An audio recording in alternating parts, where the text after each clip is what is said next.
कहीं धूप तो कहीं बादलों का साया। महकमा मौसमियात ने मुल्क के मुख्तलिफ शहरों में गरज चमक के साथ बारिश का इम्कान जाहिर कर दिया। महकमा मौसमियात के मुताबिक मुल्क के बेशतर इलाकों में मौसम गर्म और मरतूब रहेगा।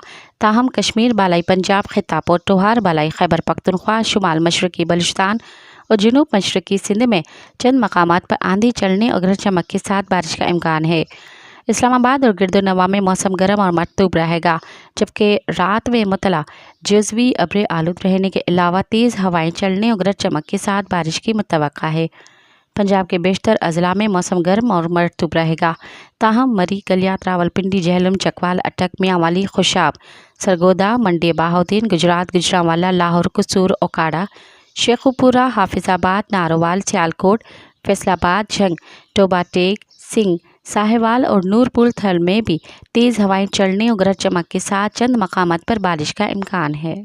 मज़ीद ख़बरन ऐं तफ़सीलात लाइ विज़िट कयो असांजी वेबसाइट www.awamiNewsHD.com ऐं ॾिसंदा रहो अवामी न्यूज़ HD।